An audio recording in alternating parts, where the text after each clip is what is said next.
Welcome to your maths class. Students, we are doing a chapter direct and inverse variation. So today we are going to deal with our time and distance problems. बेटा आज हम time और distance पे based problems करेंगे. How to solve them? So before starting today's video, let me share its outcome. After watching today's video, you will be able to solve problems based upon time and distance. जब आप आज का video देख लोगे, आप कोई भी problem होगी टाइम, डिस्टेंस और स्पीड के ऊपर बेस्ड, वो आप उसको कर पाओगे. चलिए बेटा, let's start. Time and distance में हमारे पास 3 कंडीशंस होती हैं. 3 तरह से वेरिएशन को हम लगा सकते हैं. Speed of a moving body and distance travel by it. कोई भी बॉडी जब मूव करिए उसकी स्पीड और जो डिस्टेंस है, अगर स्पीड आपकी कांस्टेंट है, यहाँ पे कंडीशन क्या है, speed must be constant, they very directly. अगर स्पीड कांस्टेंट रहती है तो स्पीड और डिस्टेंस के बीच का रिलेशनशिप क्या होता है, it is a direct variation. Now speed of a moving body and time taken to cover a particular distance vary inversely with each other. Speed और टाइम, अगर हम स्पीड को इंक्रीज या डिक्रीज करेंगे तो उससे टाइम भी हमारा डिक्रीज या इंक्रीज होगा. तो ये हमारे पास इनवर्स वेरिएशन है. जैसे हमने पहले भी केसेस किए हैं कि अगर 60 किलोमीटर की स्पीड है, 60 किलोमीटर पर आवर की स्पीड है, या फिर 40 किलोमीटर पर आवर की स्पीड है, हम रिज्यूम करें, तो जब स्पीड ज्यादा है तो टाइम विल बी लेस, जब स्पीड कम है तो time taken will be more. So it is always a case of inverse variation. But next is distance traveled and time taken by a moving body keeping speed constant. अगर speed को change ना करें, if speed is constant, जब भी हमारे पास बेटा speed constant आती है तो हमारे पास हमेशा डायरेक्ट वेरिएशन होता है. ध्यान रखना, if speed is constant, speed में चेंज नहीं हो रहा है. If speed is constant, then it is always a case of direct variation. Okay? If there is a change in speed, speed constant नहीं है, change हो रही है, then it will be an inverse variation.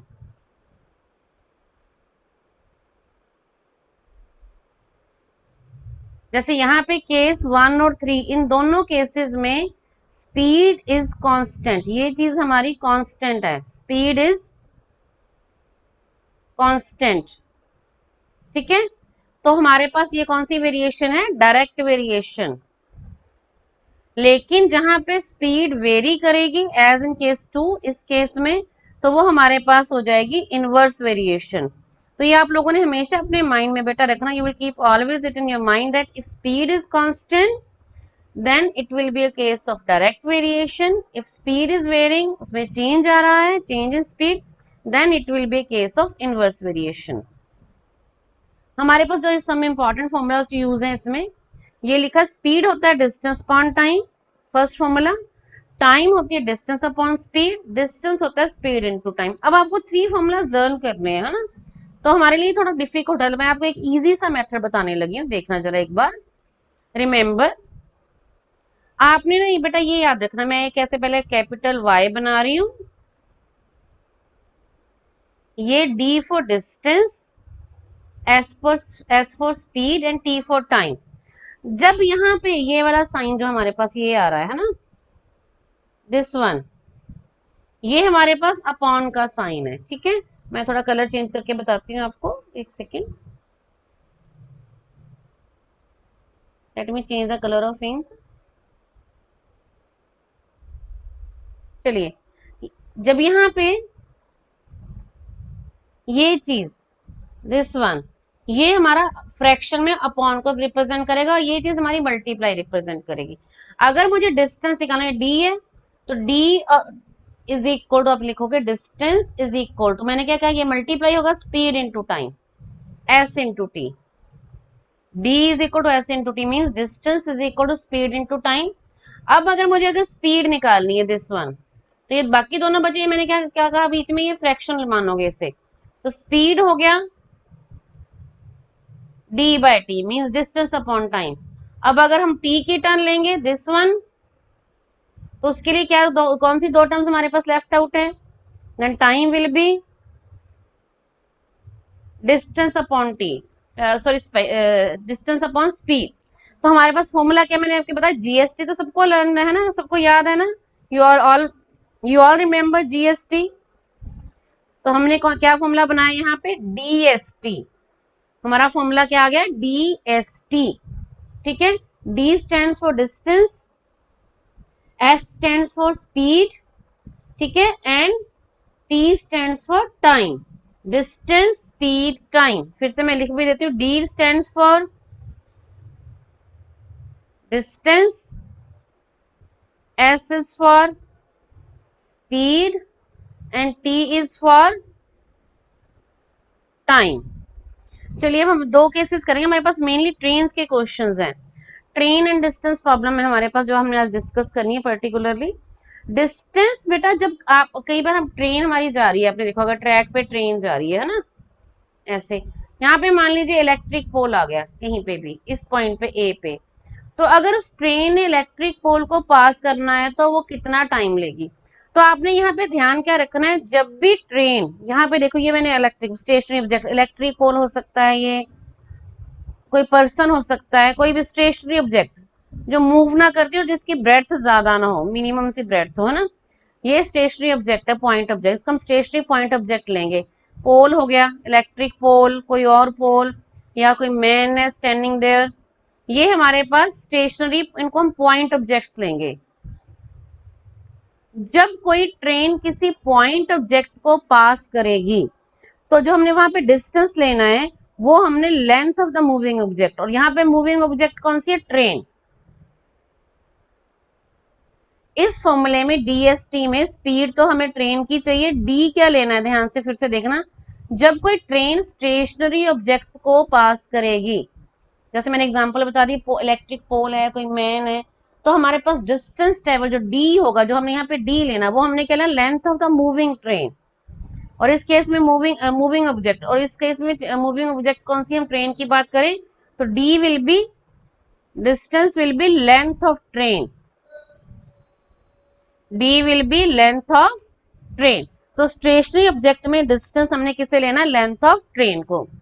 लेकिन अगर stationery object ना हो, train किसी टनल को पास कर रही है, ब्रिज को पास कर रही है, प्लेटफॉर्म को पास कर रही है ना, तो हमने क्या लेना है, जो डिस्टेंस ट्रेवल्ड है वो हमारे पास होगा, ध्यान से देखो, length of moving object, length of moving object means train की length, plus length of the stationary object, जो हमारा वो है, प्लेटफॉर्म है, ब्रिज है या टनल, मतलब होगा क्या, डिस्टेंस क्या होगा, length of train, length of train plus length of, it can be platform, it can be bridge, it can be tunnel। दोनों केसेस में फर्क पता लग गया होगा आपको, डिफरेंस समझ आ गया होगा। स्टेशनरी ऑब्जेक्ट में डिस्टेंस क्या होगा, स्टेशनरी के केस में, सॉरी पॉइंट ऑब्जेक्ट के केस में डिस्टेंस होगा, पॉइंट ऑब्जेक्ट में length of train, length of train कब लेना है, अगर वो पॉइंट ऑब्जेक्ट है, पॉइंट ऑब्जेक्ट। लेकिन अगर वो पॉइंट ऑब्जेक्ट नहीं है तो ये फॉर्मूला आपका लगेगा। तो एक्सरसाइज शुरू करने से पहले क्वेश्चंस में आपको कुछ कन्वर्जन बताना चाहूंगी। How to change 1 kilometre per hour to metre per second, kilometre per hour को हमने मीटर पर सेकेंड में कैसे चेंज करना। 1 kilometre per hour means 1 kilometre upon 1 hour, तो 1 किलोमीटर में हमारे पास 1000 मीटर्स होते हैं, और 1 आवर में 60 मिनट्स, हर मिनट में 60 सेकेंड, हमने आर को सेकंड में चेंज कर लिया। हम इसकी अगर कटिंग करेंगे, 0 से 0, 0 से 0, ठीक है, 2 5 10, 2 3 18, ये आ जाएगा 5/18 मीटर पर सेकेंड। अब आपने हर क्वेश्चन में कन्वर्जन शो नहीं करनी, आपने फॉर्मूला क्या लर्न करके रखना है, 1 kilometre per hour is equal to 5/18 metre per second. और अगर इसका रिवर्स लेंगे तो 1 metre per second 18/5 kilometre per hour. But अब याद रखना किलोमीटर मतलब बड़ी unit, metre mean smaller unit, this is a larger unit, this is a smaller unit. जब हम लार्जर यूनिट से स्मॉलर यूनिट में जा रहे हैं तो हमारे पास ऊपर वाला जो न्यूमिरेटर है वो स्मॉलर है, 5/18। बच्चे बहुत मिस्टेक करते हैं पेपर्स में इसके लिए, लेकिन जब हम छोटे यूनिट से बड़े यूनिट की तरफ जा रहे हैं तो ऊपर वाला नंबर भी ग्रेटर है। तो ये ध्यान रखना, ये दो फॉर्मूले बहुत इंपॉर्टेंट है हमारे आने वाले क्वेश्चंस के लिए। चलिए लेट्स डू नेक्स्ट क्वेश्चन।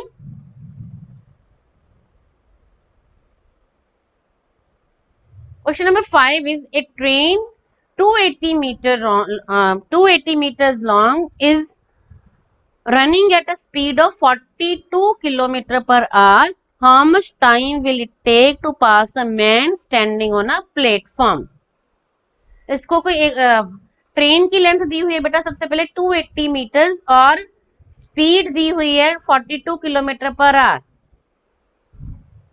अब यहाँ पे गड़बड़ क्या हो गई, ये हमारे पास ट्रेन की लेंथ मीटर्स में है और स्पीड में यूनिट किलोमीटर है, तो जब तक यूनिट सेम नहीं होंगे वी कांट प्रोसीड फर्दर। तो सबसे पहला काम क्या होगा, हमें जो स्पीड है that is given to be 42 kilometre per hour, उसे हम मीटर पर सेकंड में कन्वर्ट करेंगे। और मैंने अभी अभी आपको इसकी कन्वर्जन बताई है, 42 इंटू मीटर पर सेकंड बताना 5/18 से मल्टीप्लाई करेंगे, ठीक है। यह बन गया मीटर पर सेकंड। अब कटिंग करें, 6 के टेबल से 6 3 जार 18,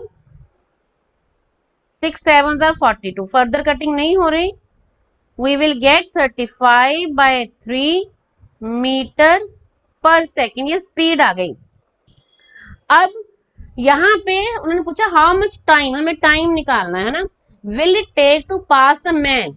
तो मैन क्या हुआ, मैंने अभी भी बताया, ये क्या है हमारे पास पॉइंट ऑब्जेक्ट, ये हमारे पास मैन क्या है, it is a point object. तो जब पॉइंट ऑब्जेक्ट होगी तो हमारे पास डिस्टेंस क्या होगा, इज इक्वल टू डिस्टेंस हमारे पास लेंथ ऑफ ट्रेन के equal, as discussed distance is equal to length of train means 280 metres. अब हमें निकालना क्या है टाइम, तो हमने फॉर्मूला भी अभी किया DST, ठीक है। तो टाइम निकालना है, तो टाइम का फॉर्मूला यहां से देखिए क्या बना, distance upon speed, time is equal to distance upon speed. Distance हमारे पास क्या है 280 और स्पीड है 35/3, तो ये वाला 3 ऊपर जाके मल्टीप्लाई हो जाएगा, we will get 280 into 3 over 35, cutting हो जाएगी 7 5 जार 35, 7 4 जार 28, 40 आ गए, 5 1 जार 5, 5 8 जार 40, 24। तो therefore time taken is equal to 24 seconds. तो हमारे पास 24 सेकेंड लिए। तो यहाँ पे देखिए फिर से स्टेप रिपीट कर रही हूँ, सबसे पहले स्पीड के यूनिट्स चेंज करके उसको हमने मीटर पर सेकेंड में किया। डिस्टेंस ट्रेवल्ड क्या किसके इक्वल है, लेंथ ऑफ ट्रेन। रीजन क्या है, क्योंकि train is passing a man and man is considered as point object, और पॉइंट ऑब्जेक्ट के केस में distance is equal to length of train. Then we have to find the time, तो हमारे पास formula DST है ना, time क्या हो गया distance upon speed means 280 upon 35/3, cutting कर ली, हमारे पास आंसर आ गया 24 seconds. Let's do one more question to explain this concept. A train 350 meters long crosses 350-meter long crosses an electric pole in 28 seconds. Find the speed of the train. चलिए, electric pole is again a point object, ठीक है। तो अगर ये हमारे पास point object है तो क्या बनेगा, ये distance is equal to length of train, that means 350 metres. और टाइम हमें क्या दिया है? 28 सेकेंड्स। और फाइंड आउट स्पीड करनी है तो फिर से देखो ये फॉर्मूला DST।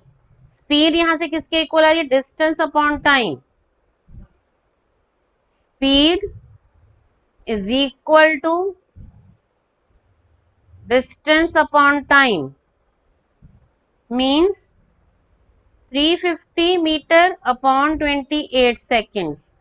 ये मैंने यूनिट्स जानबूझ के साथ में लिखा ताकि आपको समझ आएगा कि स्पीड हमारे पास अब आ गई मीटर पर सेकेंड में, लेकिन हमें स्पीड फाइंड आउट करनी है इन किलोमीटर पर आवर। तो अभी भी हमने कन्वर्जन की है, multiply it by 18/5 kilometre per our. Cutting करेंगे 5 1 जार 5, 5 7 जार 35 है ना, 70 आ गए। 14 2 jar 8 and 14 5 jar 70, 2 1 jar 2, 2 9 jar 18। तो हमारे पास आंसर आ गया 9 5 जार 45 किलोमीटर पर आवर। बेटा ट्रेन की स्पीड अगर उन्होंने किलोमीटर पर आवर में ना भी पूछी हो तो ध्यान रखना कि ट्रेन की स्पीड हमें हमेशा स्टैंडर्ड फॉर्म उसकी किलोमीटर पर आवर ही होती है। पेपर में आपसे पूछा जाए चाहे ना पूछा जाए, आपने इसको किलोमीटर पर आवर में कन्वर्ट करना ही करना है। चलिए ना moving on to question number 7। A train 150 meter long is running at a speed of 72 kilometer per hour. It crosses a bridge in 13 seconds. Find the length of the bridge. अभी तक हमने point objects के questions किए, यहां पे क्या पूछा गया? Find the length of the bridge. Bridge is not a point object और ब्रिज की हमें लेंथ भी नहीं पता है। हमें लेंथ ऑफ ट्रेन पता है, length of train is equal to 150 metre. अब लेंथ ऑफ ब्रिज हमें फाइंड आउट करनी है तो let it be x। Length of bridge is equal to x metre. Because bridge is not a point object तो distance हमारे पास आ जाएगा जैसे हमने डिस्कस किया था, length of train plus length of bridge. तो क्या बन गया ये? 150 प्लस x मीटर्स। और टाइम कितना लगा ब्रिज क्रॉस करने में? Time taken is given to be 13 seconds. और स्पीड दी हुई है हमें 72 kilometre per our. Kilometre per hour को अब करेंगे मीटर पर सेकंड में चेंज, मल्टीप्लाई बाय 5/18। कटिंग हो गई, we get 20 metre per second. Now formula क्या होता है? DST,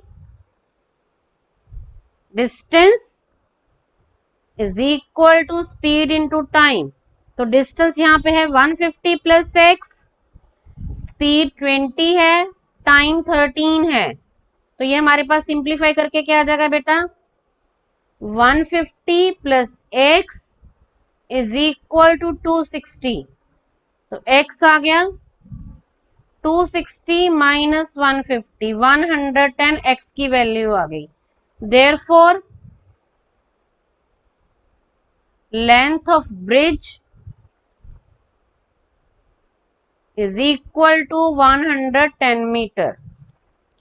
तो आज हमारी लर्निंग आउटकम थी कि you people will be able to solve speed and time problems. ठीक है, distance, speed and time problem.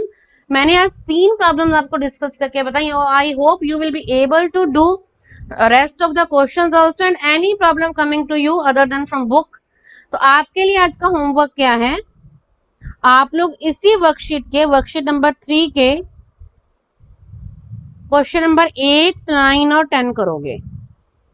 Same concept में बेस्ड है जो हमारी आज की लर्निंग आउटकम थी, to solve speed and time problems. ठीक है, आपने इन्हीं क्वेश्चंस को सॉल्व करना है। This is your homework. We will discuss it in next lecture. Thank you बेटा।